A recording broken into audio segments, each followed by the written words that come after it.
जयराम जी की क्या यही ज्योतिष है। इस कड़ी के आज मैं 20वें भाग में चर्चा करना चाहता हूँ।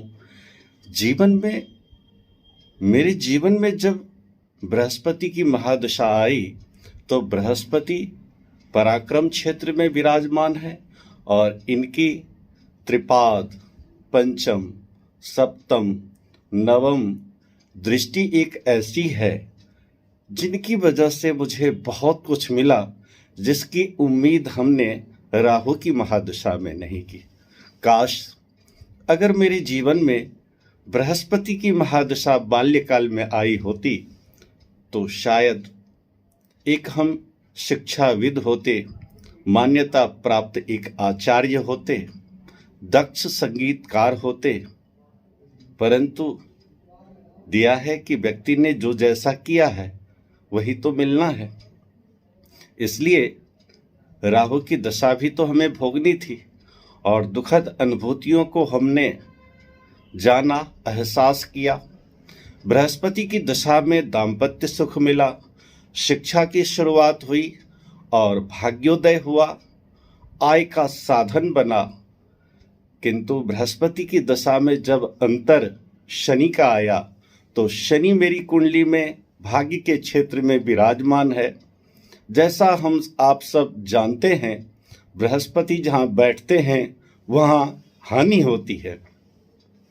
मेरे जीवन में बृहस्पति पराक्रम क्षेत्र में विराजमान है, इसलिए भाई बंधुओं का वो स्नेह और प्रेम हमें नहीं मिला जो एक साधारण व्यक्ति को मिलता है।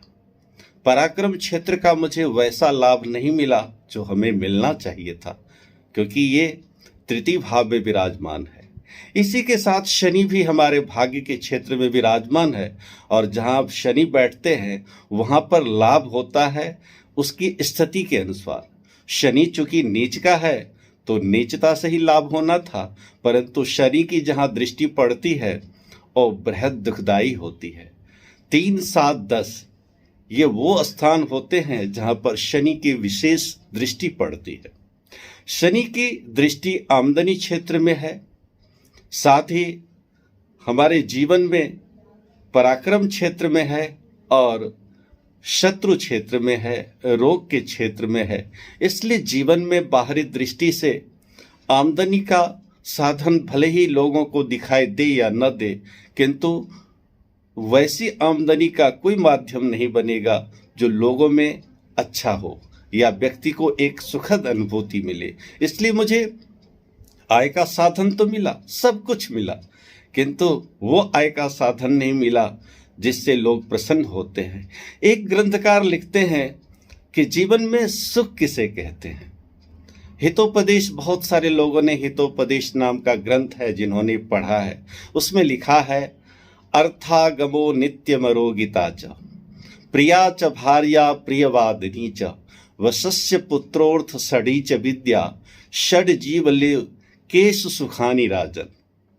एक राजा को कहते हैं कि जीवन में सुख, ये 6 प्रकार की चीजें जिस व्यक्ति के जीवन में है वो सबसे बड़ा सुखी है। पहला सुख अर्थागमो। आप भले ही करोड़पति हैं, आप भले ही कैसे भी व्यक्ति हैं, लेकिन अर्थ का आगमन, धन का आगमन रोज हो तो व्यक्ति सुखी होता है। आए और धन जाए लेकिन आवागमन होना चाहिए। अर्थागमो ये पहला सुख है प्रत्येक व्यक्ति का।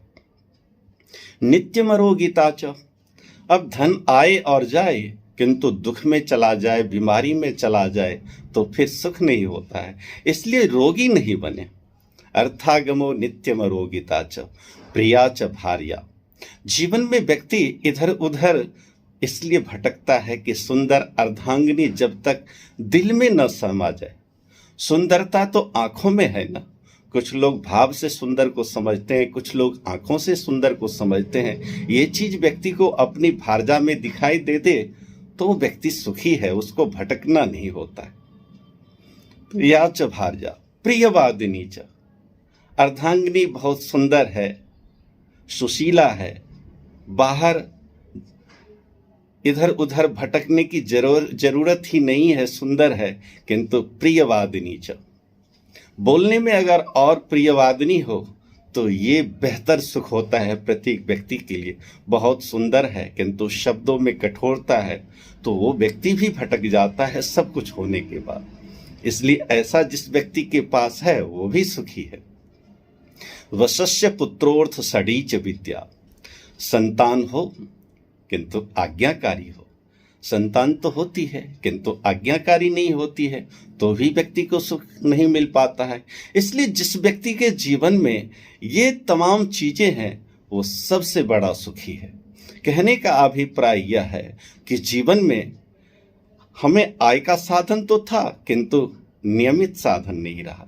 ईश्वर ने दिया, बहुत कुछ दिया, परंतु वो नहीं दिया जिससे एक सादी जिंदगी कटती है।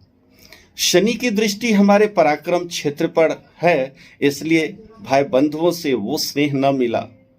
पराक्रम बढ़िया बने बनाया काम बिगड़ गया, क्योंकि शनि की जहाँ दृष्टि पड़ती है वो गड़बड़ होती है। यही दृष्टि हमारे शत्रु क्षेत्र में दशम दृष्टि है, जहाँ पर रोगों को आपने देखा नहीं, लेकिन कई प्रकार के अनंत रोगों से हम घिरते गए। जब बृहस्पति की दशा में शनि का अंतर आया तो एक छोटा सा यहाँ मेरा ये ऑपरेशन हुआ, और बात है 2003 की। धन आने लगा, चूंकि शनि जो है भाग्य के क्षेत्र में है। मुझे अपने जीवन में एक शौक रहा कि मुझे सुपात्र जजमान मिलते, सुव्यक्ति से मुझे धन आता, किंतु अपने जीवन में मुझे जो धन मिला, मेरे जजमान मेरे अनुकूल नहीं रहे। जो धन देने वाले थे वो सदाचारी नहीं थे। जो सदाचारी लोग होते हैं वो धन प्रदान नहीं करते। यहाँ पर एक बात और कहना चाहता हूँ। जीवन में 6 कर्म है जो प्रत्येक व्यक्ति को करने चाहिए। दान लेना चाहिए और दान देना चाहिए, परंतु हम लोग दान लेना तो स्वीकार करते हैं, याचना तो किसी से करना स्वीकार करते हैं, परंतु देने का जब समय आता है तो कंजूस बन जाते हैं, कंजूसी करते हैं। इसलिए हम लोगों को यज्ञ का पूर्ण लाभ नहीं मिलता है। दान लेना चाहिए, दान देना चाहिए, यज्ञ करना चाहिए और यज्ञ कराना चाहिए। ऐसा नहीं है कि हम ब्राह्मण हैं तो यज्ञ केवल कराने के लिए बने हैं। ये सृष्टि तभी चलेगी जब परस्पर आदान प्रदान होंगे। इसलिए ब्राह्मण है या कोई भी है, यज्ञ हमें करने चाहिए और कराने भी चाहिए, पढ़ना चाहिए और पढ़ाना चाहिए। ऐसा नहीं कि हमने पढ़ लिया तो हम पढ़ाए नहीं। शिक्षा तभी सफल हो पाती है, विद्या का प्रचार और प्रसार तभी सुदृढ़ हो पाएगा जब हम पढ़ेंगे और पढ़ाएंगे। इसलिए इस संसार में जितने भी लोग हैं, प्रत्येक व्यक्ति को चाहिए कि इन 6 कर्मों का लोप न करें, क्योंकि ये समस्त सृष्टि तो इन 6 कर्मों से चलती है। और ऐसा कोई अगर व्यक्ति करता है तो जीवन में सुखी रहता है। भारतीय परंपरा में तो बहुत से ऐसे काम हैं जो हम नहीं जानते हुए भी परमार्थ कर लेते हैं, और यही व्यक्ति की, यही सनातन संस्कृति की एक विशेष महत्ता है। दोस्तों, जैसे मैं बार बार कहना चाहता हूं कि शनि भाग्य में नीच का है, तो मेरे जीवन में मिला तो सब कुछ। यहाँ भी छोटा सा अपना मकान है, मातृभूमि पर भी है, किंतु आप जहाँ का ये दृश्य देख रहे हैं ये मेरा रोजगार का साधन है। व्यक्ति तो सफल है, व्यक्ति के अंदर गुण तो है, किंतु ठौर ठिकाना बेहतर नहीं है। इसे ही कहते हैं भाग्य। दोष किसी का नहीं होता है। शनि नीच का तब होता है जब व्यक्ति किसी जीवन में सही न्याय नहीं कर पाता है, सही दिशा नहीं दे पाता है। मुझे भी लगता है कि मेरे जीवन में कहीं न कहीं पूर्व जन्म में यह दोष रहा, इसलिए शनिदेव नीच के भाग्य में विराजमान हुए। परमात्मा ने वो सब कुछ प्रदान किया, किंतु एक आत्म शांति होती है। व्यक्ति जहाँ रोजगार होता है, रोजगार से भवन होता है, भवन बहुत सारे हो जाएंगे किंतु सुख नहीं। मातृभूमि का भवन है, बहुत लंबा चौड़ा है, किंतु रोजगार का साधन नहीं है। मातृभूमि पर ईश्वर ने सब कुछ दिया है, किंतु रोजगार का साधन नहीं होने के कारण ऐसा क्या सुख। सही सुख तो रोजगार से है जहाँ मैं रहता हूँ, परंतु भाग्य ही की अगर हीनता है तो यही जो चक्र आपके सामने परिदृश्य दिख रहा है यही सत्य है।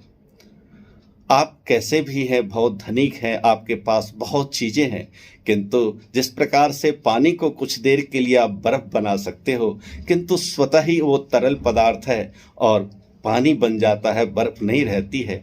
उसी प्रकार से मेरे जीवन में ईश्वर ने सब कुछ तो दिया, किंतु हकीकत की ज़िंदगी तो यही है कि जहाँ मैं रहता हूँ, जहाँ मेरा रोज़गार है, वो आदमी छोटा ही है और उससे मैं निरंतर दुखी रहता हूँ। क्योंकि मन प्रसन्न है तो सब कुछ है, और कहने का भाव ये है कि ये जन्मपत्री के द्वारा है। अगले भाग में मैं और कुछ बातों को लेकर आऊँगा, चर्चा करूँगा। इसी के साथ मैं विराम देता हूँ। जयराम जी की नमस्कार।